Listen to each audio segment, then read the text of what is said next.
अपने अतीत से ऐसे नहीं भाग सकते। तुम ही हो जिसे ये गुरुकुल संभालना है। तुम इस शहर के होने वाले राजा हो। ये आवाज आतिश के कानों में बार बार गूंज रही थी। उसे बस महापंडितों की आरती की आवाज, नदी में बहता ठंडा पानी और वो खुद जो आग को अपनी हथेलियों में लिए ऐसे पूजा कर रहा था जैसे उसे उस आग से कोई नुकसान न पहुंच रहा हो। धीरे धीरे उसका पूरा शरीर आग में जलने लगा और अगले ही पल आतिश चिल्लाते हुए उठ गया। उसके माथे पर पसीने की बूंदें चमचमा रही थी, सांसें तेज हो चली थी। आतिश गहरे नींद में था, पर वो सपना जो उसे बीते 17 सालों से सोने नहीं दे रहा था, उस सपने ने उसे आज भी सोने नहीं दिया। उठने के बाद जैसे ही उसने खुद को बेड पे पाया तो उसने खुद से कहा, इसका मतलब मुझे आज भी वही सपना आया था जो मुझे बचपन से आ रहा है। ओह गॉड, पता नहीं ये मेरे साथ क्या हो रहा है। आतिश अनाथ आश्रम में पला बड़ा था।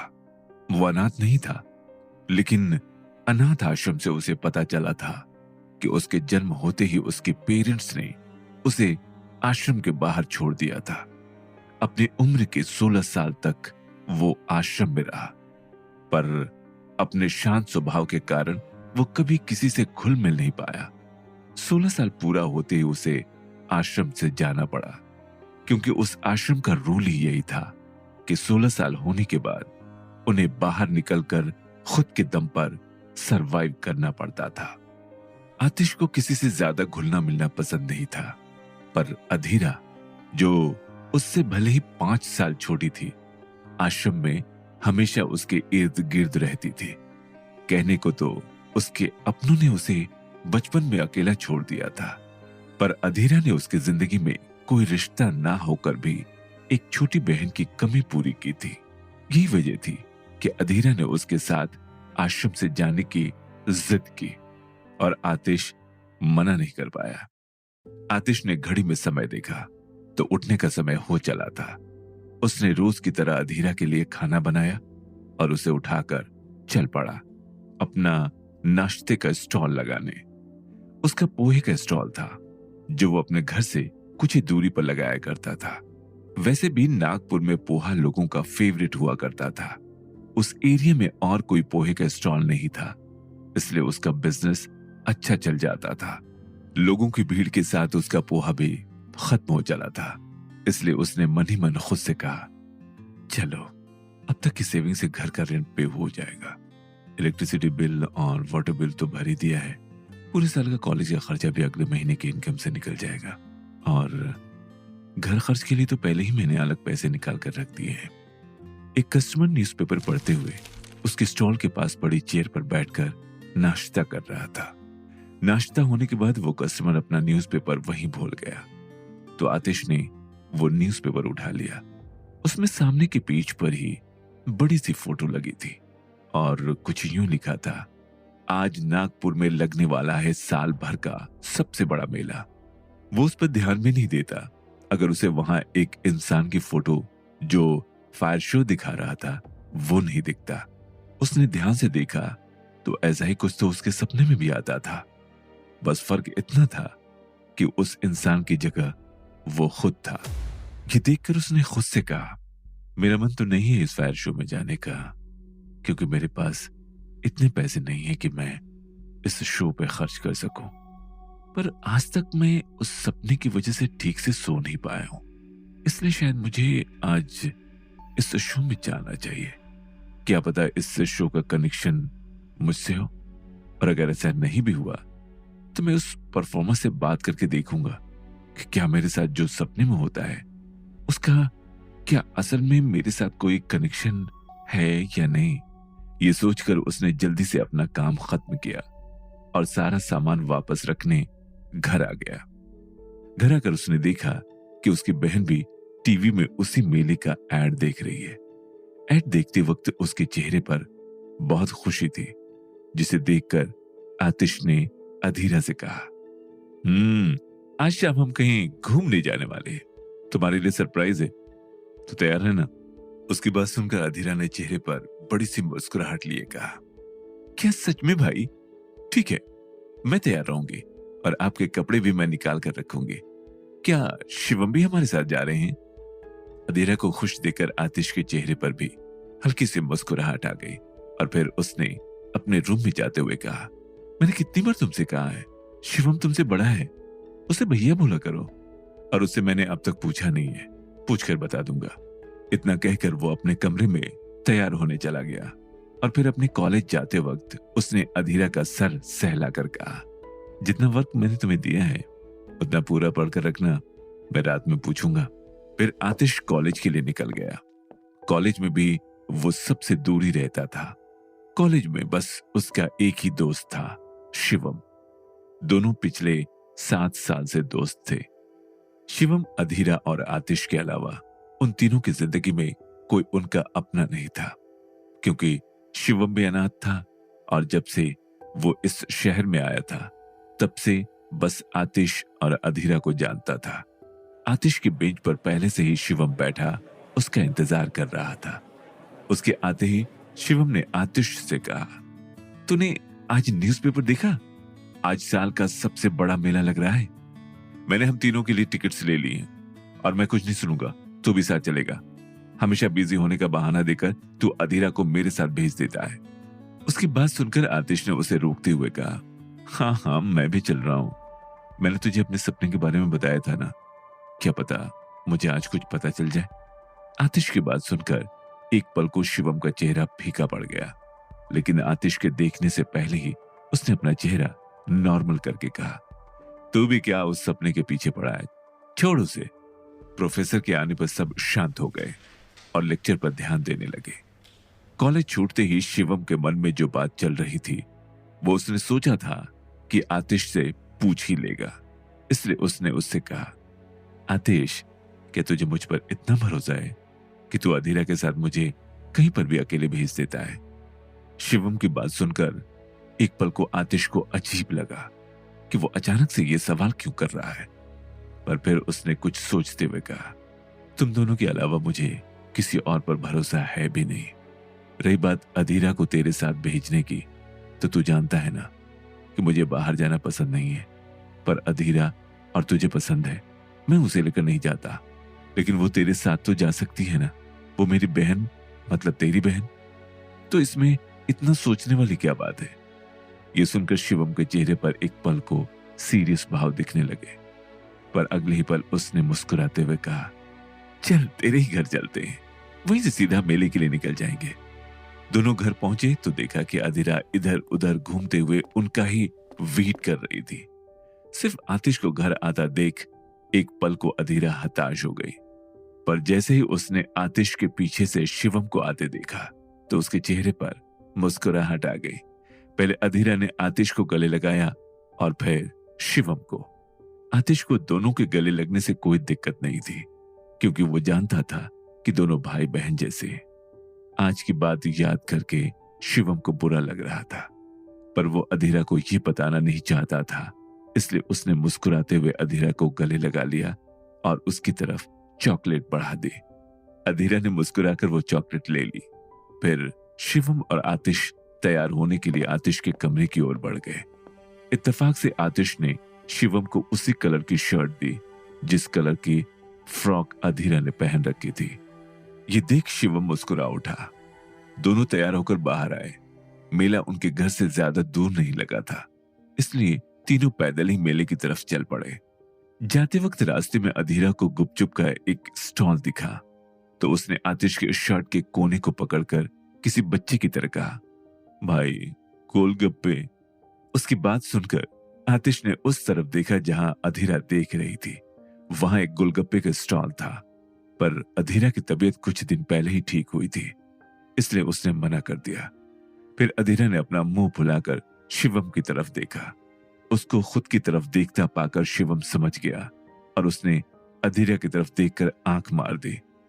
आतिश कुछ समझ पाता उससे पहले ही दोनों ने आतिश का एक एक हाथ पकड़ लिया और उसे खींचते हुए गोलगप्पे के स्टॉल के पास ले जाने लगे। ये देखकर आतिश के चेहरे पर मुस्कुराहट आ गई, क्योंकि शिवम भी कई बार अधीरा की तरफ बच्चा बन जाता था। तीनों ने गोलगप्पे खाए और इस बार आतिश ने शिवम को पैसे देने से रोक दिया और खुद पैसे देते हुए कहा, गोलगप्पे के पैसे तो मैं दे सकता हूं, इतना भी गरीब नहीं हूं। बहरहाल कहा तो ये आतिश ने मजाक में था, पर शिवम ने सीरियस होकर उसे देखते हुए कहा, तू बहुत अमीर है, समझा? इस दुनिया में दिल के मामले में तुझसे ज्यादा अमीर कोई नहीं है, समझा ना? उसकी बात सुनकर आतिश को लगा कि सच में उसके पास माता पिता नहीं है तो क्या हुआ, उसके पास उसका एक दोस्त है जो बिना किसी रिश्ते के भी उसके लिए अपनी जान देने को तैयार रहता है, और उसकी बहन जिसने हमेशा उसका साथ दिया था। ये सोचकर उसकी आंखों में आंसू आ गए, पर किसी के देखने से पहले उसने बहुत ही सफाई से अपने आंसू पोंछ लिए। फिर तीनों मेले के लिए निकल पड़े। थोड़ी देर में तीनों मेले में पहुंचे। शुरुआत में तरह तरह के खाने और अलग अलग तरह के स्टॉल लगे थे, साथ ही छोटे से लेकर बड़े बड़े झूले लगे हुए थे। हालांकि अधीरा वो झूले झूलना चाहती थी, पर कुछ सोचकर उसने मन ही मन खुद से कहा, नहीं, मैं जिद नहीं कर सकती। पहले ही भाई ने बड़ी मुश्किल से बाकी की सारी सेविंग्स की हैं। अगर मैं जिद करूंगी तो भाई मना नहीं करेंगे, पर खुद ज्यादा मेहनत करने लगेंगे। पहले ही बहुत मेहनत से भाई ने आज घर खर्च के पैसे निकाल कर रखे हैं, इसलिए अधू तुझे ये जिद नहीं करनी चाहिए। हालांकि शिवम की अच्छी जॉब थी, इसलिए वो जब भी उनके घर आता अधीरा के लिए उसकी पसंद की चीजें ले आया करता था। अधीरा की उम्र के हिसाब से उसे प्यार के बारे में तो नहीं पता था, पर कहीं न कहीं वो उसे पसंद करने लगी थी। थोड़ी देर में फायर शो शुरू होने वाला था। उसके पहले कुछ एक्रोबैटिक्स के शो चल रहे थे, जिसमें बहुत भीड़ थी, पर शिवम ने सामने की सीट बुक की थी, इसलिए वो लोग सामने चल पड़े। कुछ देर बाद एक्रोबैटिक्स शो खत्म हुआ। अब फायर शो शुरू होने वाला था। बीच में अधीरा बैठी थी और उसके इर्द गिर्द आतिश और शिवम बैठे थे। दोनों ही अधीरा को लेकर पॉजिटिव और कंसर्न थे, इसलिए वो उसे कभी अपनी नजरों से दूर नहीं करते थे। फायर शो शुरू होने के पहले सभी को पैम्पलेट बांटे गए, जो कि हरिद्वार में 5 दिन बाद होने वाले महाकुंभ मेले का था। वो मेला लगभग 45 दिनों तक चलने वाला था, और साथ ही ये मेला 12 साल में एक ही बार लगता था। पैम्पलेट की फोटो आतिश को कुछ जानी पहचानी लगी।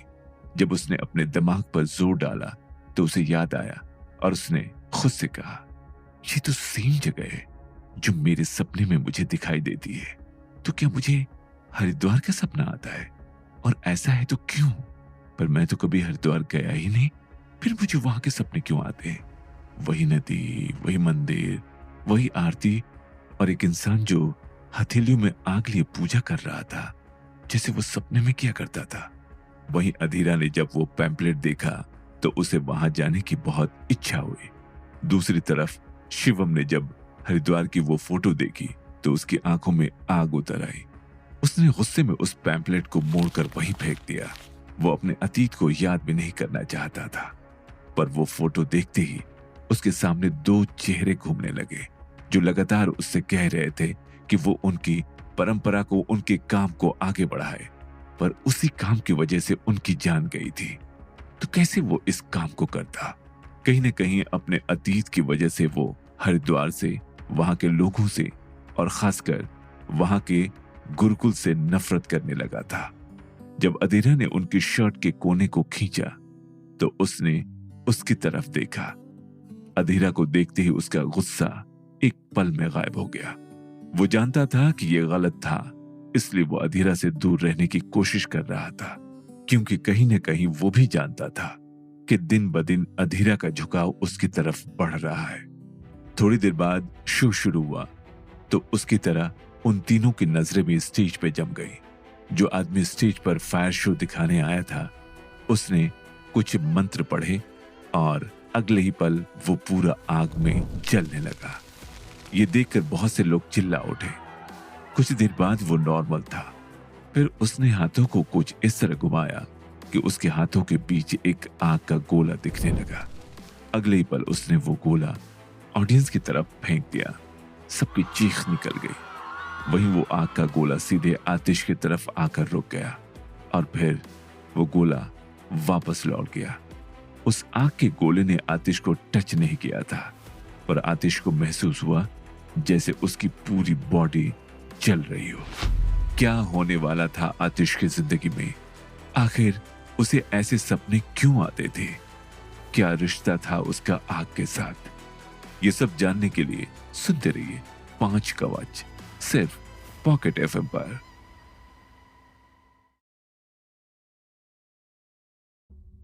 उस आग के गोले ने आतिश को टच नहीं किया था, पर आतिश को महसूस हुआ जैसे उसकी पूरी बॉडी जल रही हो। आतिश को समझ नहीं आ रहा था कि उसके साथ ये सब क्यों हो रहा है। वहीं जब उसे अधीरा का ख्याल आया तो उसने जल्दी से अपने साइड में देखा तो शिवम ने उसे कवर कर रखा था।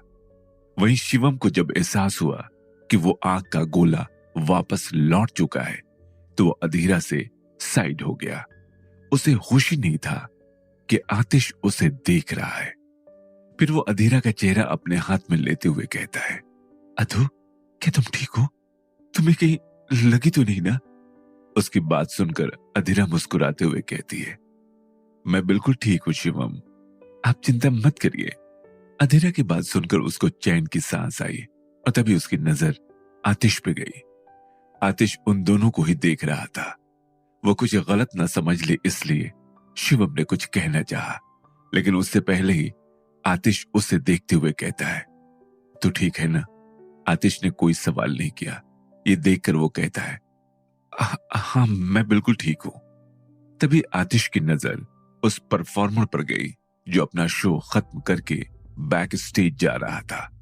ये देखकर आतिश जल्दी से अपनी सीट से उठ गया। शिवम उससे कुछ पूछ पाता उससे पहले ही आतिश जल्दबाजी में कहता है, तू जाकर अदू को कोई झूला झुलवा दे, मैं बस अभी आया। इतना कहकर वो बिना किसी बात को सुने वहां से बैक स्टेज की ओर बढ़ गया। शिवम ने आतिश को रोकने की कोशिश की, पर तब तक वो भीड़ में गायब हो चुका था।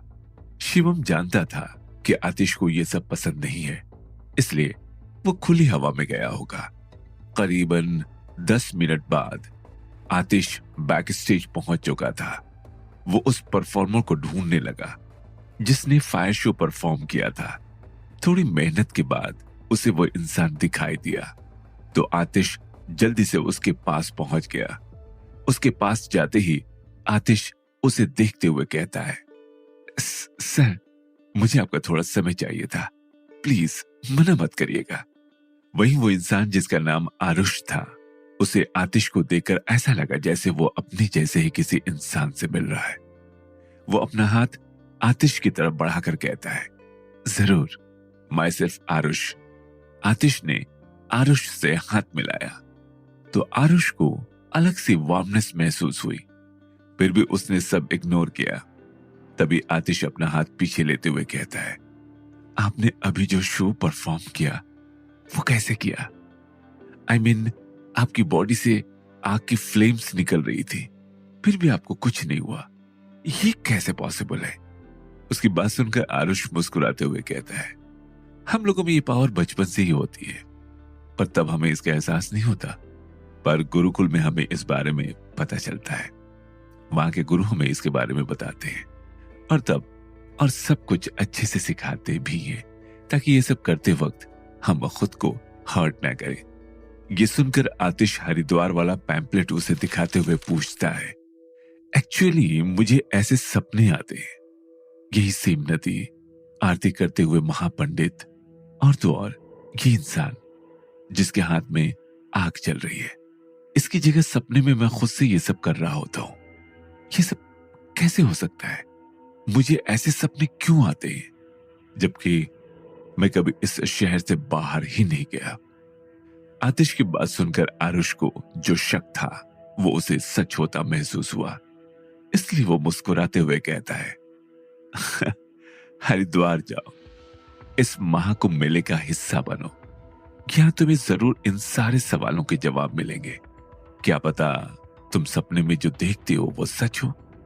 तुम सच से जितना दूर भागोगे वो उतना ही तुम्हारे करीब आएगा। ये मान लो कि तुम्हें स्वयं महादेव बुला रहे हैं।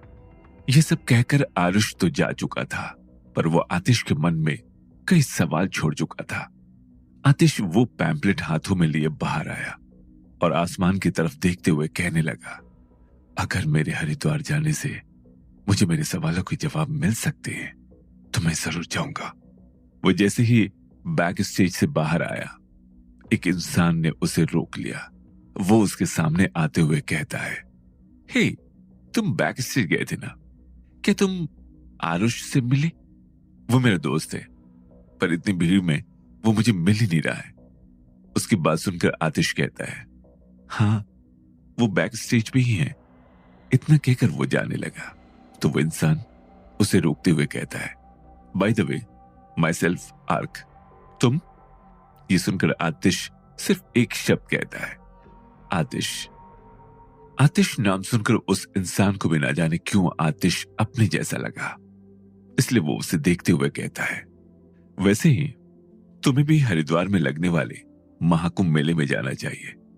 अर्क की बात सुनकर आतिश कुछ कह पाता उससे पहले ही वो जा चुका था। वही हरिद्वार का नाम बार बार सुनकर आतिश को अजीब लगने लगा। वो आगे जा पाता उससे पहले एक बच्चा उसे वही पैम्पलेट देकर चला गया। अब ज्यादा सोचकर आतिश का सर दर्द करने लगा था। उसने फोन निकाला तो देखा शिवम का मैसेज आया था। उसमें लिखा था, मैं और अधीरा झूले में जा रहे हैं। ये देखकर उसने शिवम को मैसेज कर दिया कि वो घर जा रहा है, वो भी जल्दी अधीरा के साथ घर आ जाए। इतना मैसेज करके वो घर की तरफ चल दिया। वहीं दूसरी तरफ अधीरा शिवम को बहुत मना रही थी, पर शिवम मान ही नहीं रहा था। शिवम नहीं मान रहा है ये देखकर अधीरा आंखों में झूठ मूठ के आंसू लिए बोलती है, मेरी कोई नहीं सुनता। मैंने कौन सा तारे तोड़कर लाने को कहा है, पर कम से कम मैं उन्हें करीब से देख तो सकती हूं ना। भाई मुझे कभी ये बिजली का झूला नहीं झूलने देते, पर प्लीज आप ले चलो ना। शिवम जो अब तक अधीरा को मना कर रहा था, वो भी अधीरा के आंसू देखकर पिघल गया और कहने लगा, ठीक है, पर प्रॉमिस करो कि तुम कोई बदमाशी नहीं करोगे, शांति से बैठोगी। ये सुनकर अधीरा के चेहरे पर तुरंत मुस्कुराहट आ गई और वो अपना एक हाथ गले पर लगाते हुए कहती है, प्रॉमिस। अब चलो। इतना कहकर अधीरा उसे खींचकर टिकट काउंटर के पास ले आई। टिकट मिलते ही दोनों झूले के डिब्बे में जा बैठे और झूले के पास मौजूद इंसान ने उसकी सीट बेल्ट अच्छी तरह से लगा दी। वही शिवम, जिसे एक्रोफोबिया था, वो मन ही मन कहता है, महादेव बस आज बचा लेना। आप तो जानते हैं ना मुझे ऊंचाई से कितना डर लगता है। अगर ये झूला टूट गया तो क्या होगा? अगर मैं इस डिब्बे से गिर गया तो? नहीं महादेव, आप ऐसा नहीं कर सकते। अब तक तो मैंने अधीरा को अपने मन की फीलिंग्स भी नहीं बताई है। बाकी लोगों को झूले में बिठाने के लिए उनकी सीट धीरे धीरे थोड़ी ऊपर की ओर जा रही थी, जहां अधीरा बाहर देखते हुए इन सब का मजा ले रही थी। वहीं शिवम के हाथ सीट पर कसते जा रहे थे। लास्ट डिब्बा जब भर रहा था तब झूला 10 फीट तक ऊपर आ चुका था और इतने में ही शिवम की हालत खराब हो रही थी। झूला जब चलना शुरू हुआ तो शिवम ने अपनी आंखें बंद कर ली और मन ही मन भगवान से प्रार्थना करने लगा। वहीं अधीरा जो जानती थी कि शिवम को ऊंचाई से डर लगता है, वो जानबूझकर शिवम को यहां लाई थी ताकि वो उसे थोड़ा डरा सके। पर शिवम की हालत देखकर अधीरा को भी डर लगने लगा था, क्योंकि शिवम की आंखों से आंसू बह रहे थे। ये देखकर वो जल्दी से अपनी सीट बेल्ट खोलकर शिवम के साइड में आकर बैठ गई और उसके दोनों हाथों को अपने हाथ में लेकर कहने लगी, सॉरी शिवम, मुझे नहीं पता था कि तुम इतना डर जाओगे, वरना मैं कभी यहां आने की जिद नहीं करती। वही शिवम, जो हद से ज्यादा डर चुका था, वो जल्दी से किसी बच्चे की तरह अधीरा से लिपट गया। अधीरा भी हालातों को समझते हुए उसका सर सहलाने लगी। उसे अब अपनी ही की हुई जिद पर बहुत गुस्सा आ रहा था। शिवम डर से कांप रहा था और उसके आंसू रुकने के नाम नहीं ले रहे थे। अधीरा भी अब झूला रुकने से पहले कुछ नहीं कर सकती थी। झूला चलने तक अधीरा शिवम को संभाल रही थी और उसने मन ही मन खुद से कहा, महादेव, मैं बिल्कुल भी शिवम का बुरा नहीं चाहती थी। मुझे अगर थोड़ा सा भी अंदाजा होता कि शिवम इस हद तक डर जाएगा तो मैं बिल्कुल भी ऐसा नहीं करती। कुछ देर बाद झूला रुका तो अधीरा ने जल्दी से शिवम की सीट बेल्ट खोली और उसे लेकर नीचे उतर गई। शिवम को चक्कर आ रहे थे, इसलिए उसने कसकर अधीरा को पकड़ लिया। अधीरा ने जल्दी से शिवम को सहारा दिया और सामने मौजूद बेंच पर बिठा दिया। वो शिवम के लिए पानी लाना चाहती थी, पर शिवम ने उसके कंधे पर सर रखा था और वो उसे छोड़ने को तैयार नहीं था। अधीरा अब सोचने लगी कि वो क्या करे। तभी सामने उसे एक कपल जाता हुआ दिखा, जिसके हाथ में पानी की बोतल थी। उन्हें देखते हुए अधीरा कहती है, आप प्लीज मुझे ये पानी की बोतल दे सकते हैं क्या? जब उस कपल ने शिवम को बेहोश देखा तो उन्होंने अधीरा की तरफ बोतल बढ़ा दी और कहने लगा, बहुत ही प्यारी जोड़ी है आपकी। ये सुनकर सहसा ही अधीरा के चेहरे पर मुस्कुराहट आ गई। वो कपल वहां से चला गया। अधीरा ने जल्दी से शिवम के चेहरे पर पानी छिड़का और उसे पानी पिलाने लगी। कुछ देर बाद शिवम नॉर्मल लग रहा था। ये देखकर अधीरा को चैन की सांस आई। उसे होश में आया देख अधीरा जल्दी से उसे देखते हुए उससे पूछती है, आप ठीक तो है ना? प्लीज मुझे माफ कर दीजिए, मेरी जिद की वजह से ये सब हो गया। ये कहते वक्त अधीरा की आंखों में सच में आंसू आ चुके थे, क्योंकि वो सच में शिवम को लेकर डर चुकी थी। अधीरा की आंखों में आंसू देखकर शिवम मुस्कुराते हुए उसके आंसू पोंछते हुए कहता है, कोई बात नहीं अधू, देखो मैं बिल्कुल ठीक हूं और मेरी अधू रोते हुए बिल्कुल अच्छी नहीं लगती, इसलिए चलो अब जल्दी से हंस दो। ये सुनकर अधीरा के चेहरे पर मुस्कुराहट आ गई। फिर अधीरा ने अपने स्कार्फ से शिवम का चेहरा पोंछा और दोनों बेंच से उठ खड़े हुए। चलते वक्त शिवम और अधीरा को आइसक्रीम का स्टॉल दिखा तो दोनों ने आंखों ही आंखों में इशारा किया। अगले ही पल दोनों स्टॉल की तरफ दौड़ पड़े, क्योंकि दोनों हमेशा यही करते थे। जो पहले स्टॉल पे पहुंचता था वो 2 आइसक्रीम खाता था और हारने वाला सिर्फ एक ही। हालांकि शिवम हमेशा जानबूझकर अधीरा से हार जाया करता था, सिर्फ और सिर्फ अधीरा के चेहरे की मुस्कुराहट देखने के लिए, जो जीतने के बाद उसके चेहरे पर आती थी। इस बार भी अधीरा जीती। फिर दोनों आइसक्रीम खाते हुए घर की तरफ बढ़ गए। मजाक में अधीरा ने आइसक्रीम शिवम के चेहरे पर लगा दी तो शिवम ने भी उसकी नाक पर आइसक्रीम लगा दी। इसी मजे में दोनों रोड पर चल रहे थे। अचानक से शिवम को लगा जैसे कोई उसका पीछा कर रहा है, पर जब उसने पीछे देखा तो भीड़ में उसे कुछ समझ नहीं आया।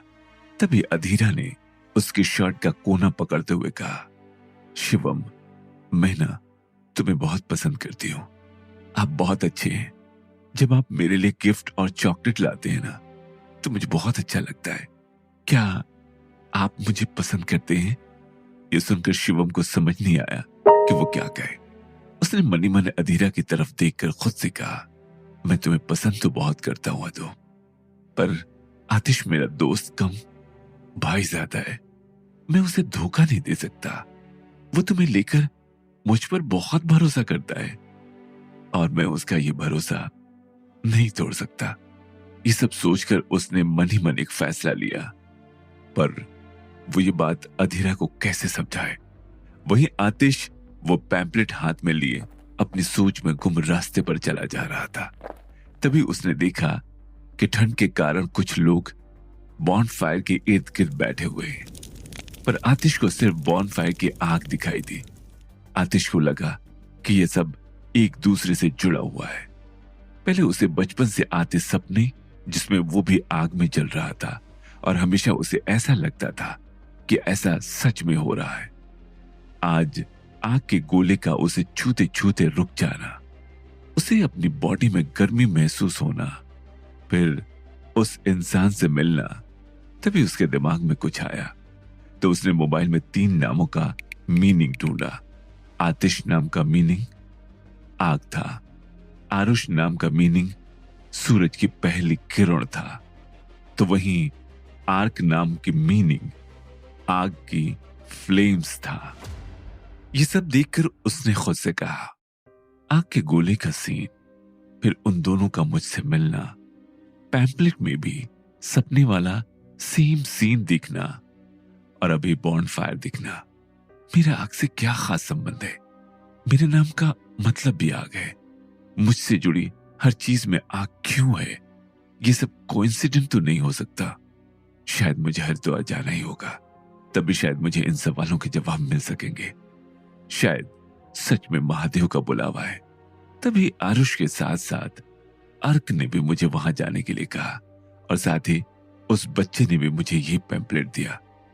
उसका सर दर्द करने लगा था, इसलिए उसने सोचा कि वो खुद के लिए चाय बना ले। किचन में जाकर उसने देखा तो उसे लाइटर या माचिस कहीं नहीं मिल रही थी। बहुत ढूंढने पर भी जब उसे कुछ नहीं मिला तो वो मन ही मन खुद से कहने लगा, कितना अच्छा होता अगर जैसे मैंने सपने में अपने हाथों में आग लगाई थी वैसे मैं अब भी कर पाता।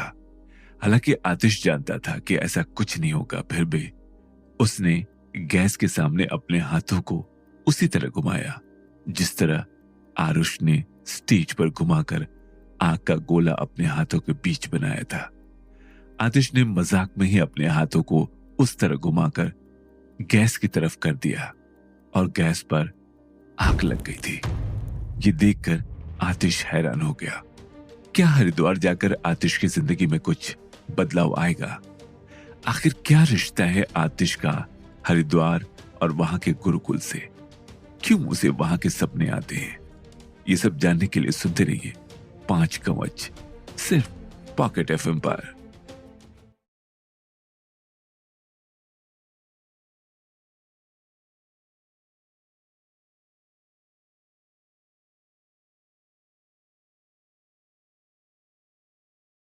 शिवम ने मन ही मन एक फैसला लिया था, पर वो ये बात अधीरा को कैसे समझाए? वो ये सब सोच ही रहा था कि तभी अधीरा ने झट से उसे अपनी तरफ खींच लिया।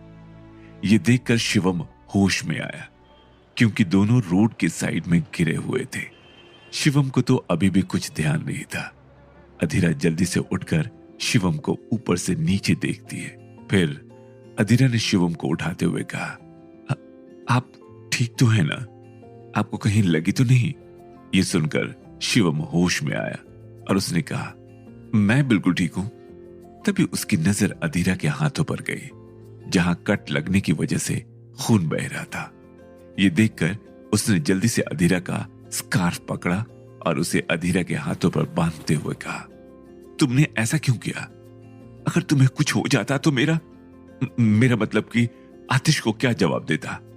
पहले जो अधीरा उसकी बात सुनकर खुश हो रही थी, वहीं आखिरी सेंटेंस सुनते ही उसने उदास होकर कहा, क्या आप सिर्फ इसलिए परेशान हैं क्योंकि भाई ने मेरी जिम्मेदारी आपको सौंपी है? क्या आपको मेरी चिंता नहीं है? अधीरा को उदास देखकर शिवम उससे कुछ कहना चाहता था, पर साथ ही वो उसकी उम्मीद भी नहीं बढ़ाना चाहता था, इसलिए उसने अभी शांत रहना ही सही समझा। शिवम ने बात पलट दी, पर वो अपने और अधीरा के बारे में सोच रहा था।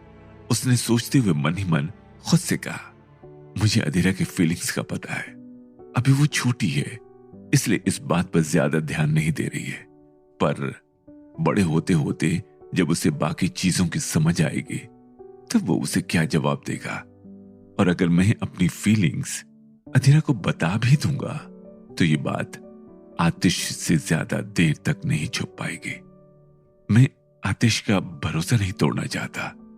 आज जैसे मेरे पूछने पर आतिश ने मुझे अधीरा का भाई कहा, इसे साफ पता चल रहा था कि वो मुझ पर अधीरा को लेकर बहुत भरोसा करता है। ऐसा करने से न मैं और अधीरा कभी साथ आ पाएंगे, और साथ ही मेरी और आतिश की सालों पुरानी दोस्ती भी टूट जाएगी। अभी अधीरा सिर्फ 14 साल की है, तो क्या पता उसे सिर्फ मुझसे अट्रैक्शन हो। ऐसा हुआ तो कम से कम अधीरा का दिल तो नहीं टूटेगा ना। शिवम परेशान था, पर अधीरा अपने बकबक से शिवम को हंसाने में कामयाब रही थी। वहीं आतिश ने जो किया उसको उस पर विश्वास नहीं हो रहा था। अचानक से उसे अपने शरीर में बहुत ज्यादा गर्मी महसूस होने लगी। जब उससे सहन नहीं हुआ तो वो होश में आया और गैस बंद करके अपने रूम में चला गया। फिर वो जल्दी से कपड़े निकालकर शावर लेने चला गया। उसे लगा था शावर का ठंडा पानी पड़ते ही उसे अच्छा लगेगा, पर शावर में खड़े रहने के बाद भी उसे बहुत गर्मी महसूस हो रही थी। जब शावर से भी कोई फायदा नहीं हुआ तो बाहर निकलकर उसने चेंज किया और फ्रिज से बर्फ निकालकर अपने हाथों पर लगाने लगा। और ये करते वक्त उसने खुद से कहा, शावर के पानी से कुछ नहीं हुआ, पर बर्फ से जरूर कुछ न कुछ असर पड़ेगा। पर बर्फ उसके हाथों पर लगते ही बर्फ पिघल गई। ये देखकर वो हैरान रह गया। फिर उसे कुछ ध्यान आया तो वो कमरे में गया और थर्मामीटर पर अपना टेम्परेचर चेक करने लगा। पर कुछ समय बाद थर्मोमीटर अचानक से टूट गया। ये देखकर वो हैरानी से खुद को देखने लगा।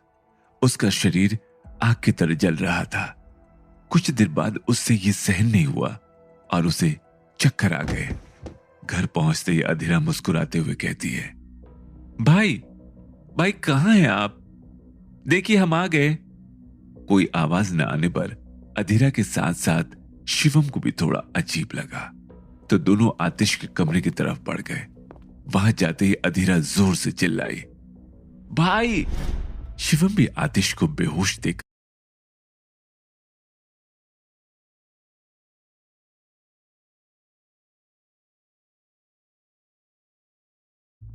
पर अधीरा की चीख सुनकर उसने जल्दी से आतिश को उठाकर बेड पर लिटाया। तब उसे एहसास हुआ कि आतिश का शरीर तप रहा है, पर ये गर्माहट बुखार की बिल्कुल नहीं थी। ये वो बहुत अच्छी तरह से जानता था। शिवम ने अधीरा को शांत करवाते हुए कहा, अधू तुम रोना बंद करो। आतिश को बस बुखार है, उसे कुछ नहीं हुआ है, बस वो कमजोरी की वजह से बेहोश हुआ है। मैं अभी काढ़ा बना कर लाता हूं, तब तक तुम यहीं बैठकर उसका ध्यान रखो। उसकी बात सुनकर अधीरा ने हामी में सर हिलाया और शिवम किचन में चला गया। वहां जाकर उसने जल्दी जल्दी से काढ़ा बनाया और कमरे में आ गया। कमरे में आकर उसने आतिश को देखते हुए कहा, अब मुझे इसे कैसे भी करके उठाना होगा ताकि ये काढ़ा पी सके, वरना ये ठीक कैसे होगा। खुद से ये कहकर शिवम ने आतिश को उठाने की कोशिश की, पर वो नहीं उठा। इसलिए उसने गिलास का पूरा पानी आतिश के चेहरे पर उड़ेल दिया, जिससे आतिश उठ चुका था। उसे उठता देख शिवम ने उसे काढ़ा दिया और कहा, इसे जल्दी से पी ले। शिवम की बात सुनकर आतिश ने गुस्से में कहा, तूने मुझ पर पानी क्यों डाला और ये काढ़ा किस लिए? मुझे क्या हुआ है? आतिश की बात सुनकर शिवम हल्की तेज आवाज में उससे कहता है, मैंने कहा जल्दी से इसे पी। उसकी तेज आवाज सुनकर एक पल को अधीरा भी सहम गई। वहीं आतिश ने भी चुपचाप काढ़ा पी लिया और शिवम उसे गुस्से में घूर रहा था, तो वो आराम करने के लिए फिर लेट गया। थोड़ी देर बाद आतिश सो चुका था। आतिश को ठीक देखकर अधीरा भी सोने चली गई और उसके जाते ही शिवम ने वहीं मौजूद चेयर पर बैठकर खुद से मन ही मन कहा, क्या ऐसा हो सकता है कि आतिश में अग्नि चक्र हो? पर आज तक तो ऐसा नहीं हुआ, तो अब क्यों? अरे हाँ, इस महीने ही तो वो 18 साल का होने वाला है। कहीं इसलिए तो ये सब नहीं हो रहा है। अगर ऐसा कुछ है तो मुझे आतिश को हरिद्वार में गुरुकुल लेकर जाना ही होगा। पर नहीं, मैं वहां कैसे जा सकता हूं?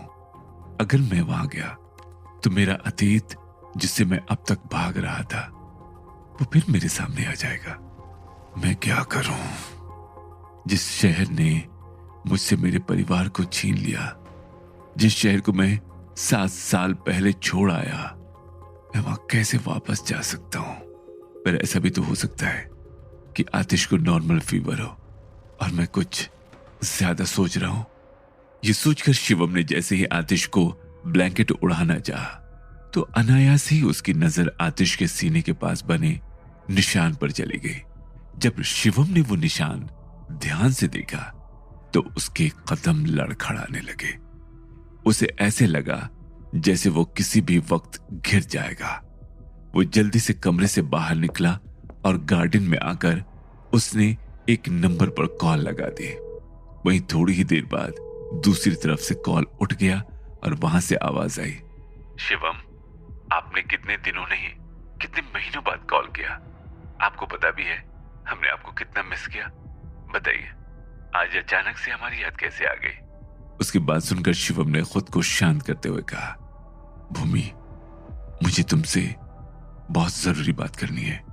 मुझे बताओ कि अगर किसी में अग्नि चक्र होता है तो उसके क्या सिम्टम्स होते हैं? हम कैसे पहचान सकते हैं कि सामने वाले में अग्नि चक्र है या नहीं? शिवम की बात सुनकर भूमि ने कंफ्यूज होकर कहा, पर आज अचानक ये बात क्यों पूछ रहे हो? कहीं आप... इतना कहकर उसने अपनी बात अधूरी छोड़ दी तो शिवम अपने आंसुओं को कंट्रोल करते हुए कहता है, नहीं नहीं, ऐसा नहीं है। तुम तो जानती हो ना, वहां से निकलते वक्त ही मैंने अपनी सारी शक्तियां त्याग दी थी। मैं इस वक्त तुम्हें ये नहीं बता सकता कि मैं किसके लिए ये सब पूछ रहा हूं, पर मेरा इस वक्त ये जानना बहुत जरूरी है। शिवम की बात सुनकर भूमि ने ज्यादा सवाल नहीं किया और कहा, जिनमें अग्नि चक्र होता है उनके सीने पर आग जैसा सिंबल बना होता है। जब वो 18 साल के होने वाले होते हैं तब उनमें कुछ सिम्टम्स दिखना शुरू होते हैं, जिससे शरीर में आग जैसी गर्मी का महसूस होना, ऐसा लगना कि उनके अंदर आग चल रही है और उनका पूरा शरीर तप रहा होता है। इस कारण उनका शरीर लाल दिखना शुरू हो जाता है। और जिस दिन वो 18 साल के होने वाले होते हैं, मतलब उनका 18वां जन्मदिन, उस रात उन्हें महादेव के मंदिर में रात भर अपनी हथेलियों में आग लेकर उन्हें पूजना होता है। ये करने से जो उन्हें जन्मदिन से पहले तक तकलीफ होती है ना, वो बंद हो जाएगी। साथ ही उन्हें उनकी सारी शक्तियां मिल जाएंगी। फिर बाकी तो आप जानते हैं, गुरुकुल में उन्हें शिक्षा दी जाती है जिससे वो इस काम में परफेक्ट हो जाते हैं। भूमि की बातें सुनकर कहीं न कहीं शिवम को यकीन होने लगा कि आतिश में अग्नि चक्र है, पर वो आतिश को भी सब खोता नहीं देखना चाहता। इसलिए वो भूमि से पूछता है, अगर 18वें जन्म दिवस पर उस इंसान ने मंदिर में पूजा नहीं की तो क्या होगा? उसकी बात सुनकर भूमि ने सीरियस होकर कहा, अगर ऐसा हुआ तो जिंदगी भर उसे दर्द से गुजरना होगा, जिस दर्द से वो अपने जन्मदिन के कुछ दिनों पहले तक गुजर रहे थे। ये सुनकर शिवम परेशान होकर कहता है, क्या कोई दूसरा रास्ता नहीं है? शिवम की बात सुनकर भूमि ने गहरी सांस लेकर कहा, फिर एक ही रास्ता है कि वो इंसान जिंदगी भर आग से दूर रहे, तभी वो नॉर्मल लाइफ जी पाएगा। इतना सुनकर शिवम ने कहा, ठीक है, मैं अभी थोड़ा बिजी हूं, बाद में कॉल करता हूं। उसकी बात सुनकर भूमि ने कुछ कहना चाहा, पर तब तक कॉल कट हो चुकी थी। कॉल कट करने के बाद शिवम ने खुद से कहा, मेरे माता पिता ने भी इन्हीं शक्तियों की वजह से अपनी जान खो दी थी, और मेरी बहन, वो भी पता नहीं कि इस वक्त वो कहां है, कैसी है, जिंदा है भी या।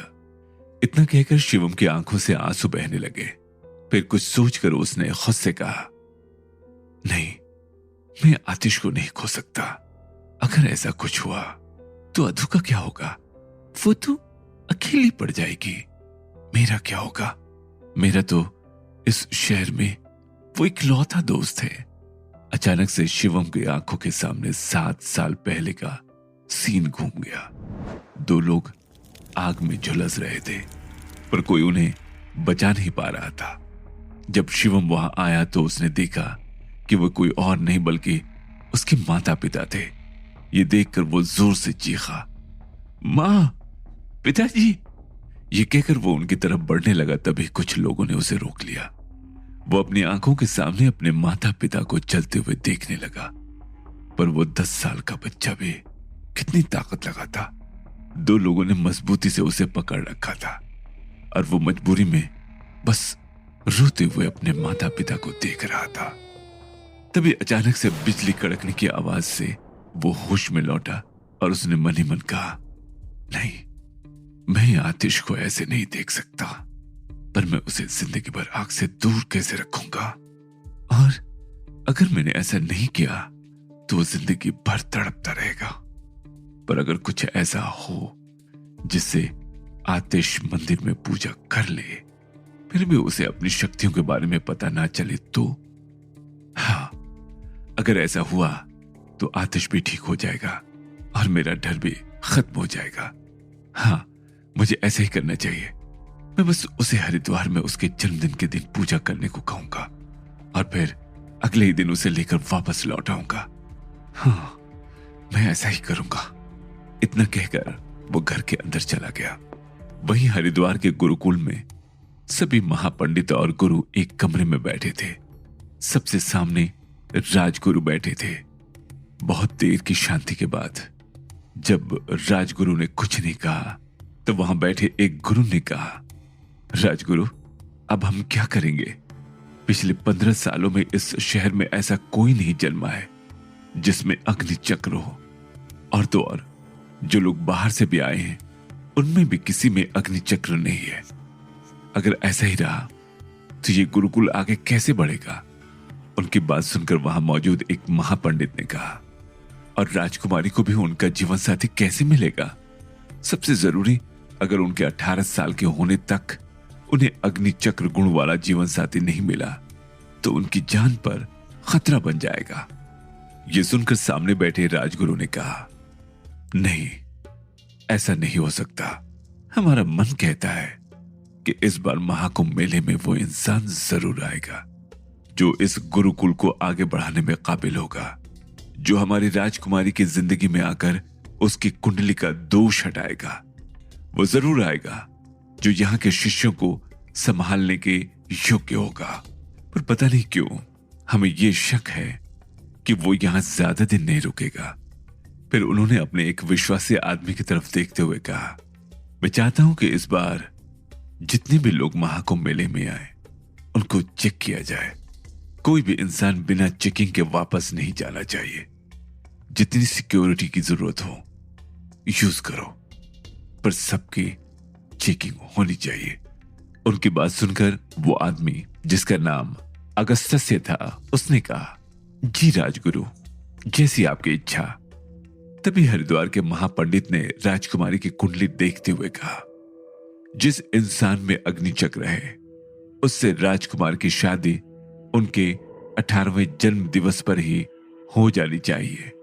इससे उनकी कुंडली में जो बचपन से खतरा मंडरा रहा है वो खतरा टल जाएगा। साथ ही वो इंसान इस गुरुकुल को भी संभालने के लिए परफेक्ट होगा। उनकी बात सुनकर राजगुरु ने कहा, वो आएगा, वो जरूर आएगा।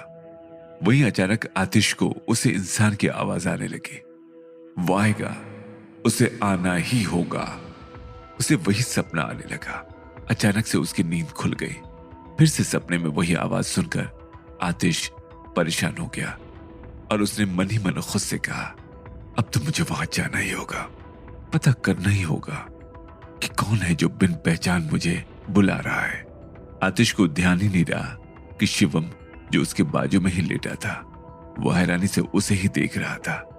तब आतिश को अचानक से शिवम की आवाज सुनाई दी, कहां जाना होगा? ये सुनकर आतिश ने बस एक शब्द कहा, हरिद्वार। उसकी बात सुनकर शिवम हैरान रह गया। क्या राजगुरु आतिश की ही बात कर रहे थे? कौन है वो राजकुमारी जिससे एक ऐसे लड़के का रिश्ता जोड़ा जा रहा था जिसका वो नाम तक नहीं जानते थे? ये सब जानने के लिए सुनते रहिए 5।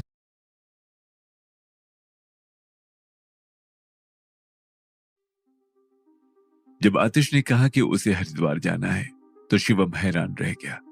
शिवम तो आतिश को हरिद्वार से दूर रखना चाहता था ताकि उसकी जान खतरे में ना पड़े। इसलिए शिवम ने आतिश से कहा, ये तू क्या बोल रहा है आतिश? शायद तू नींद में है इसलिए ऐसी बातें कर रहा है। ऐसा कर, तू अभी सो जा, कल बात करते हैं। उसकी बात सुनकर आतिश नाम में सर हिलाते हुए कहता है, नहीं शिवम, तुम्हें तो मेरे सपनों के बारे में पता है ना। और पता है, आज जब मैंने पैम्पलेट में हरिद्वार की वो फोटो देखी तो वो वही फोटो थी जिसके मुझे सपने आते हैं। और पता है, आज मेरे साथ सब कुछ अजीब हो रहा है। इतना कहकर उसने शिवम को बैक स्टेज से लेकर उसके बेहोश होने तक की सारी बातें बता दी। शिवम समझ रहा था कि आतिश के साथ ये सब क्यों हो रहा है, पर उसे वो सच्चाई नहीं बता सकता था, क्योंकि अगर वो ऐसा करता तो आतिश सब सीखने की जिद करता, पर वो अपने दोस्त को खोना नहीं चाहता था। यही वजह थी कि उसने आतिश को सारी बातें बताई थी, सिर्फ उसके पास्ट को छोड़कर। शिवम को खोया देखकर आतिश उसे हिलाते हुए कहता है, क्या हुआ? तू कहां खो गया? तूने सुना ना मैंने क्या कहा? तो कुछ दिनों के लिए अदू का ध्यान रखना, मैं हरिद्वार जाकर आऊंगा। क्या पता वहां जाकर मुझे इन सपनों का राज पता चल जाए। ऐसा भी हो सकता है कि वहां जाने से मुझे चैन की नींद आने लगे। वो आगे कुछ कहता, उससे पहले ही शिवम जोर से चिल्लाया, नहीं। ये सुनकर आतिश हैरानी से शिवम को देखता है। फिर शिवम बात संभालते हुए कहता है, मेरे कहने का मतलब है तू अकेला नहीं जाएगा, मैं भी तेरे साथ चलूंगा। रही अधू की बात, तो उसे भी हम साथ ले चलेंगे। तुझे तो पता है ना उसे घूमने का कितना शौक है। उसकी बात सुनकर आतिश ने भी हामी भरते हुए कहा, हाँ तू सही कह रहा है, 5 दिन बाद पूजा शुरू हो जाएगी, तो जल्दी से सारे काम निपटाकर हम पैकिंग कर लेते हैं। ये सुनकर शिवम कहता है, लेकिन हम आरती होते ही वापस लौट आएंगे। शिवम की बात सुनकर आतिश ने कंफ्यूजन में कहा, पर इतनी जल्दी क्यों? अब इतनी दूर जाएंगे तो थोड़ा घूमकर भी आ जाएंगे। रुकने की बात सुनकर शिवम ने जल्दी से कहा, नहीं। शिवम का इतना अजीब बर्ताव देखकर आतिश को भी अजीब लग रहा था और कई बार उसने शिवम से पूछने की भी कोशिश की, पर जब उसने नहीं बताया तो आतिश को लगा कि सही समय आने पर वो उसे सब बता ही देगा। ये सोचकर उसने शिवम से कहा, क्यों, क्या हुआ? ये सुनकर शिवम ने फिर से बहाना बनाते हुए कहा, वो एक्चुअली पूजा के दूसरे दिन शाम को मुझे यहाँ कुछ जरूरी काम है, इसलिए पूजा होते ही हम वहां से निकल जाएंगे। देख, अब तू कोई और सवाल नहीं करेगा, मेरी इतनी बातें तू मान ही सकता है ना। आतिश को थोड़ा अजीब तो लगा, पर अब शिवम ने कह दिया तो उसने भी हामी में सर हिला दिया। अगले ही दिन जब अधीरा सोकर उठी तो उसे किचन से आवाज आई। आवाज सुनकर उसने किचन में जाकर देखा तो वहां शिवम सुबह का नाश्ता बना रहा था। उसे वहां देखकर अधीरा ने मुस्कुराते हुए कहा, क्या बात है, आज आप नाश्ता बना रहे हैं, भाई कहाँ हैं?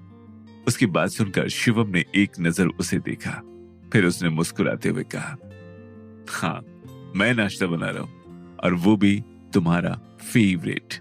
आतिश शावर ले रहा था। जाओ तुम भी जल्दी से रेडी होकर आ जाओ, फिर तीनों साथ में नाश्ता करते हैं।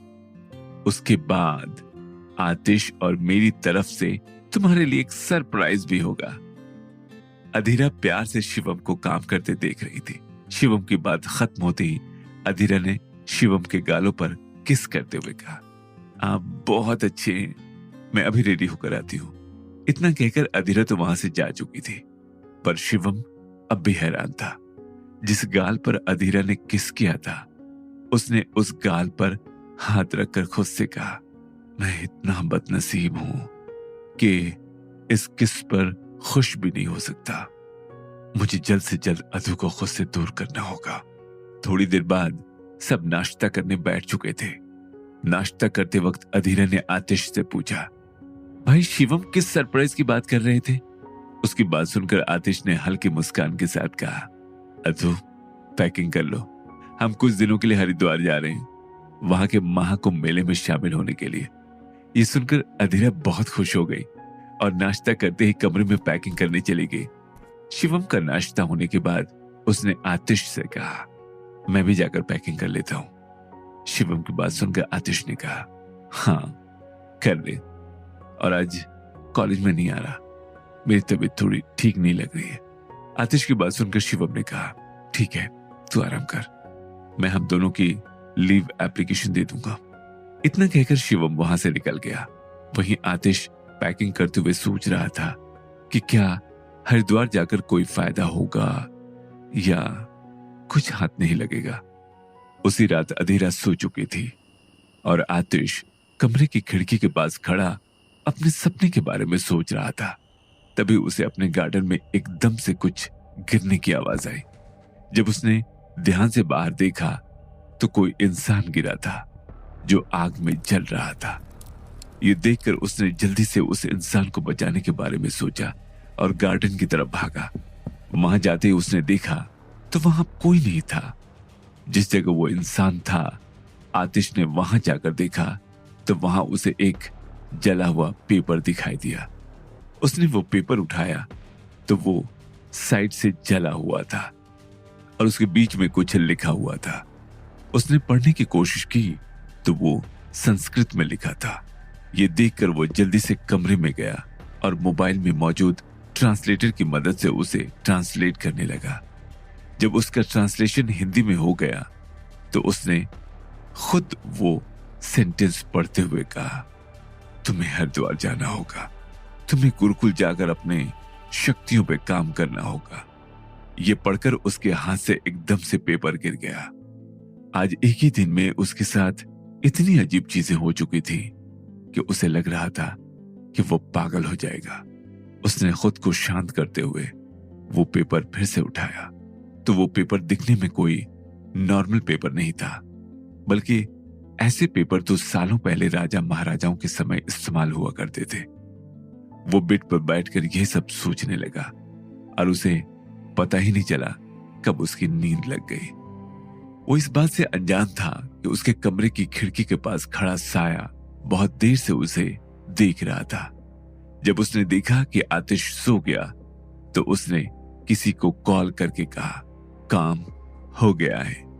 उस साय की बात सुनकर दूसरी तरफ से आवाज आई, गुड, अब उसे तब तक परेशान करो जब तक हमारा मकसद पूरा ना हो जाए। अगले ही दिन शिवम आतिश के घर आ रहा था तो उसे एक जाना पहचाना चेहरा दिखाई दिया। वो उस शख्स को ध्यान से देखने लगा तो वो शख्स जल्दबाजी में वहां से निकल गया। उसे जाते देख शिवम ने दिमाग पर जोर डालते हुए खुद से कहा, मुझे ऐसा क्यों लग रहा है कि मैंने इन्हें कहीं देखा है। चोर शिवम, इतने लोग हैं इस शहर में, देखा होगा तूने कहीं। ये कहकर शिवम आतिश के घर आ गया। दरवाजा लॉक देख उसने अपने पास मौजूद स्पेयर कीज से दरवाजा खोला और आतिश के कमरे में आ गया। जब वो कमरे में आया तो उसने देखा कि आतिश कुछ ढूंढ रहा है।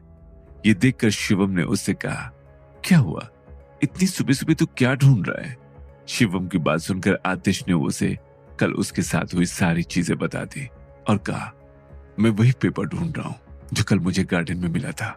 मुझे अच्छे से याद है, मैंने वो रात में बेड पर ही रखा था, तो वो एकदम से गायब कैसे हो सकता है। उसकी बात सुनकर शिवम ने उसे शांत करते हुए कहा, आतिश, हो सकता है तूने कोई सपना देखा हो।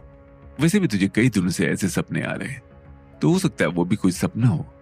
जा, तू जाकर फ्रेश हो जा, मैं नाश्ता लेकर आता हूं। शायद फ्रेश होने के बाद तुझे थोड़ा अच्छा लगे। शिवम की बात सुनकर आतिश को यकीन नहीं हो रहा था कि उसने कोई सपना देखा था, क्योंकि कोई सपना इतना रियल कैसे लग सकता है। फिर भी वो फ्रेश होने चला गया। थोड़ी देर बाद तीनों ने नाश्ता किया और आतिश अपना स्टॉल लगाने निकल पड़ा। आज भी उसके स्टॉल पर हमेशा की तरह भीड़ थी। जब भीड़ खत्म हो चुकी थी तो वो स्टूल से उठाने लगा और उसने देखा कि एक स्टूल पे एक पेपर मौजूद था। उसने वो खोल कर देखा तो उसके हाथ से पेपर छूटकर जमीन पर गिर गया। उसने हिम्मत करके फिर से वो पेपर उठाया तो वहां हिंदी में कुछ लिखा था, पर जो भी लिखा था वो रेड कलर से लिखा था। पहली नजर में देखने पर किसी को भी लगता कि ये खून से लिखा होगा, इसलिए आतिश को भी ऐसा ही लगा। पर उसने जब ध्यान से देखा तो पाया कि वो सिर्फ कुमकुम का घोल था, जो डार्क होने की वजह से खून जैसा दिखाई दे रहा था। ये देखने के बाद उसने पेपर पढ़ा जिसमें कुछ यूं लिखा था, डर गए ना? डरो मत, ये तो असली खून नहीं है, पर अगर तुम जल्द से जल्द हरिद्वार नहीं गए तो हो सकता है अगली बार यहां तुम्हारी लाडली बहन का खून हो। वो पढ़कर आतिश अंदर तक कांप गया। उसने जल्दी से वो पेपर अपने हाथों में पकड़ा और सारा सामान लेकर घर की तरफ बढ़ गया। जल्दबाजी में किसी का धक्का लगने की वजह से वो पेपर नीचे गिर गया तो आतिश ने जल्दी से वो पेपर उठाया और घर जाने लगा। जब घर पहुंचकर आतिश ने शिवम को सब कुछ बताया तो शिवम ने हैरानी से उससे कहा, क्या सच में? तू मुझे वो पेपर दिखा। उसकी बात सुनकर आतिश ने वो पेपर शिवम की तरफ बढ़ा दिया। जब शिवम ने वो पेपर खोलकर देखा तो वो हैरान रह गया। शिवम को हैरान देखकर आतिश ने कहा, देखा, मैंने कहा था ना, ये मेरा कोई सपना नहीं है। मैंने सच उससे इतना ही कहा था कि शिवम ने वो पेपर आतिश को दिखाया और कहा, आतिश, ये ब्लैंक पेपर है। जब आतिश ने वो पेपर देखा तो पाया कि वो पेपर पूरा ब्लैंक था। ये देखकर उसने वो पेपर अपने हाथ में लेते हुए कहा, ये कैसे हो सकता है? इस पर जो लिखा था वो अचानक से गायब कैसे हो सकता है? आतिश की हालत देखकर शिवम समझ गया कि आतिश को डॉक्टर से दिखाना पड़ेगा, क्योंकि उसकी मानसिक हालत ठीक नहीं लग रही थी। ये सोचकर उसने खुद से कहा, ऐसा करता हूं, पहले सब हरिद्वार से आ जाते हैं, फिर इसे डॉक्टर को दिखा दूंगा। या क्या पता पूजा होने के बाद आतिश की हालत ठीक हो जाए। शिवम ने आतिश को शांत करवाया और दोनों रोज की तरह साथ में कॉलेज के लिए निकल गए। कॉलेज के लेक्चर्स में दोनों का ही ध्यान नहीं था। शिवम हरिद्वार जाने के ख्याल से ही डर रहा था, तो वहीं आतिश जल्द से जल्द हरिद्वार जाना चाहता था, ताकि वो इन सभी चीजों का राज जान सके, क्योंकि वो जानता था कि उसने जो भी देखा वो उसका वहम या सपना नहीं था, बल्कि कोई उसे हरिद्वार बुलाना चाहता था। 4 दिन बाद तीनों शाम में ही शिवम की कार से हरिद्वार के लिए निकल गए। अधीरा के होने की वजह से शिवम और आतिश दोनों ही अपने चेहरे पर परेशानी दिखा नहीं रहे थे, पर अंदर ही अंदर दोनों खुद की परेशानियों से जूझ रहे थे। तीनों लंबे सफर के बाद हरिद्वार पहुंचे। हरिद्वार में एंटर करते ही शिवम ने खुद से कहा, जिस शहर में मैंने कभी ना आने का प्रण लिया था उसे मैं तोड़ रहा हूं। मुझे माफ कर दीजिएगा महादेव, पर मैं अपने दोस्त के लिए कुछ भी कर सकता हूं। वहीं आतिश को भी वो सपना अपनी आंखों के सामने दिखने लगा और उसे लगने लगा जैसे वो अपने शहर लौट रहा है। यहां उसके अपने हैं जो उसे बुला रहे हैं। कुछ देर बाद तीनों होटल पहुंचे, जहां शिवम ने ऑलरेडी बुकिंग कर ली थी। दोनों को कमरे में भेजकर शिवम फॉर्मेलिटीज पूरी करने लगा। तभी उसे एक शख्स दिखाई दिया, जिसे देखकर शिवम ने जल्दी से अपनी हुडी के कैप में अपना सिर ढक लिया और मास्क पहन लिया। उस इंसान के जाते ही शिवम ने गहरी सांस लेकर खुद से कहा, हाँ, अच्छा हुआ उसने मुझे देखा नहीं, वरना जिस काम के लिए मैं यहां आया हूं वो नहीं हो पाता। दिन भर आराम करने के बाद तीनों शिवम की ही गाड़ी से मंदिर के लिए निकल गए। साथ ही होटल की तरफ से उन्हें एक ड्राइवर भी अवेलेबल करवाया गया, क्योंकि शिवम और आतिश दोनों ही थके हुए थे। वो सब दक्षेश्वर महादेव मंदिर के लिए निकल गए, जहां आज से महाकुंभ मेला लगने वाला था और उसी मंदिर में महाआरती होने वाली थी। साथ ही कल आतिश का 18वां जन्मदिन भी था। आतिश, शिवम और अधीरा तीनों मंदिर पहुंचे ही थे कि उन्हें बहुत भीड़ मंदिर के बाहर दिखी और शोर सुनाई देने लगा। यकीनन ये शोर आरती का तो बिल्कुल नहीं था, बल्कि लोगों के चिल्लाने की आवाज आ रही थी। ये देखकर वो तीनों भी मंदिर के पास गए। वहां जाकर उन्हें पता चला कि मंदिर में आग लग चुकी है और अंदर कोई फंसा हुआ है। सब पानी डाल रहे थे, पर आग कुछ ज्यादा ही फैल चुकी थी। कि देखकर आतिश ने जल्दी से एक इंसान जो आग बुझाने के लिए कंबल ला रहा था, उससे जल्दी से कंबल लिया और मंदिर के अंदर दौड़ पड़ा। ये देखकर शिवम और अधीरा जोर से चीखे, क्यों आतिश उस आग में कूद गया? क्या सच में कोई आतिश को हरिद्वार बुलाना चाहता है? क्यों आतिश ने किसी अनजान के लिए अपनी जान खतरे में डाली? ये सब जानने के लिए सुनते रहिए 5 कवच, ओनली ऑन पॉकेट FM।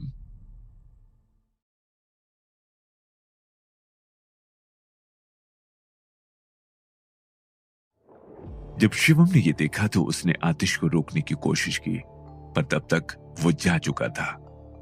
आग के धुएं में अधीरा बेहोश होने लगी थी, तो शिवम उसे साइड ले आया और उसे उठाने की कोशिश करने लगा। उसे उठाते हुए उसने मन ही मन कहा, मैं ये तो जानता हूं कि आतिश के शरीर में अग्नि चक्र होने की वजह से उससे कुछ नहीं होगा, पर बाकी लोगों को इस बात का पता चल जाएगा तो वो उसे कभी वापस लौटने नहीं देंगे। नहीं, मुझे कुछ करना होगा।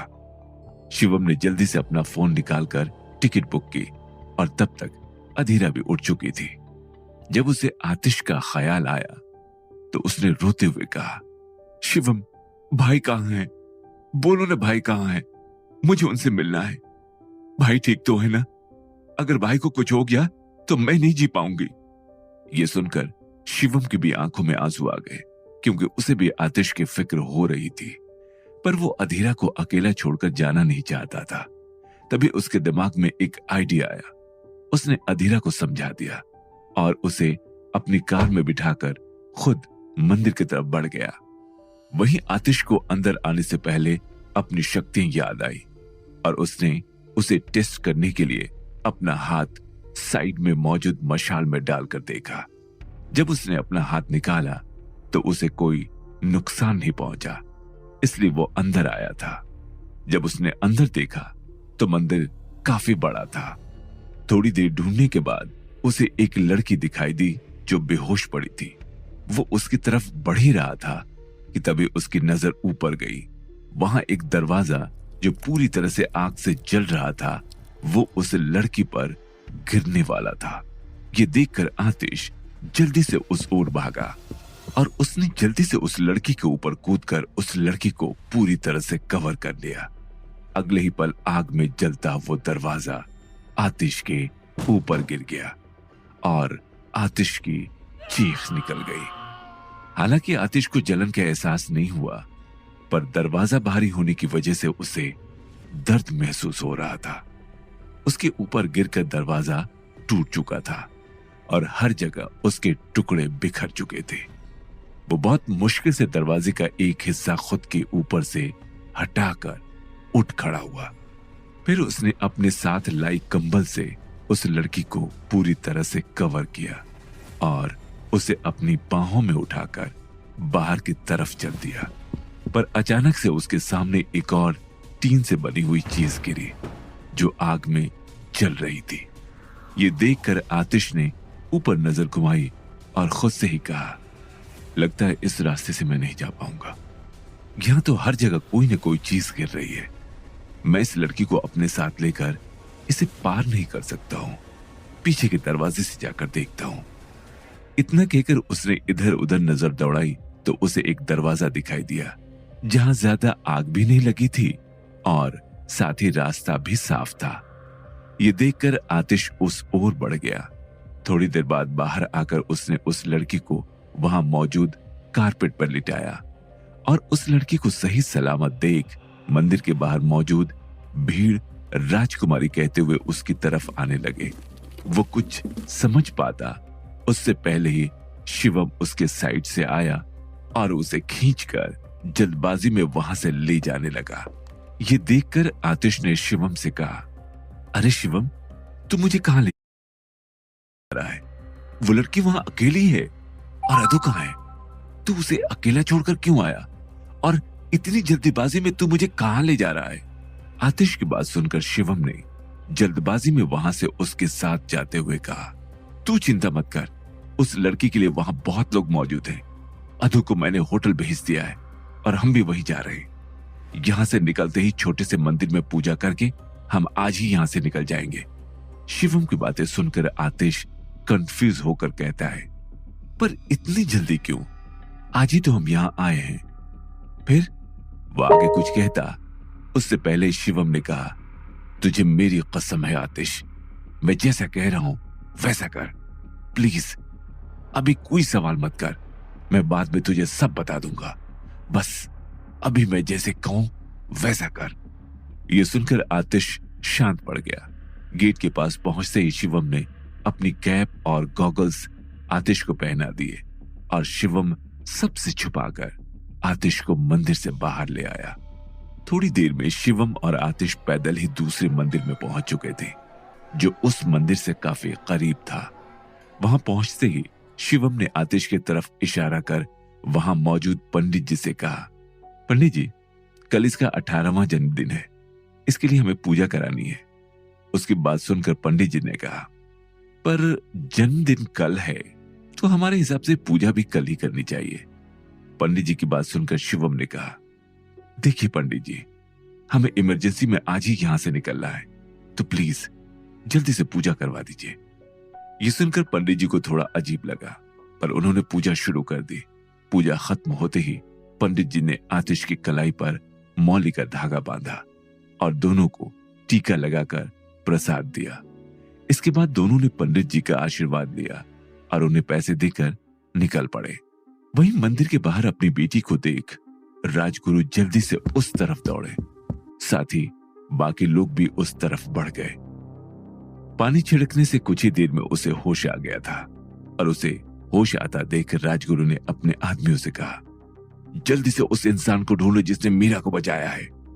वो वही है जिसकी तलाश हम सालों से कर रहे हैं। उसे इंसान में अग्नि चक्र है, तभी वो नीरा को बचा पाया। राजगुरु का ऑर्डर मिलते ही सारे आदमी उस इंसान को ढूंढने निकल पड़े। वहीं अगस्त्य, राजगुरु का बेटा, जब उसने अपनी बहन को सही सलामत देखा तो एक कॉल करने साइड में चला गया। जैसे ही दूसरी साइड से कॉल उठाया गया, अगस्त्य ने कहा, काम हो गया। उसकी बात सुनकर दूसरी तरफ से आवाज आई, हाँ, काम हो गया है। ये सुनकर अगस्त्य ने मुस्कुराते हुए कॉल काट दिया। वहीं शिवम और आतिश पूजा होने के बाद होटल के लिए निकल गए। होटल में पहुंचते ही शिवम और आतिश कमरे में आए तो उन्हें अधीरा कहीं दिखाई नहीं दी। ये देखकर शिवम ने आतिश से कहा, यही कहीं गार्डन में होगी, तू चेंज करके रेडी हो जा, तब तक मैं उसे लेकर आता हूं। इतना कहकर शिवम ने रिसेप्शन पे जाकर पूछा, आपने हमारी गाड़ी के लिए ड्राइवर दिया था ना, वो कहाँ है? शिवम की बात सुनकर रिसेप्शनिस्ट ने कहा, पर वो ड्राइवर और कार तो अब तक नहीं आई है। उसकी बात सुनकर शिवम को झटका लगा, पर उसने खुद को संभालते हुए फिर पूछा, क्या आप श्योर हैं कि वो ड्राइवर और गाड़ी अब तक नहीं आई है?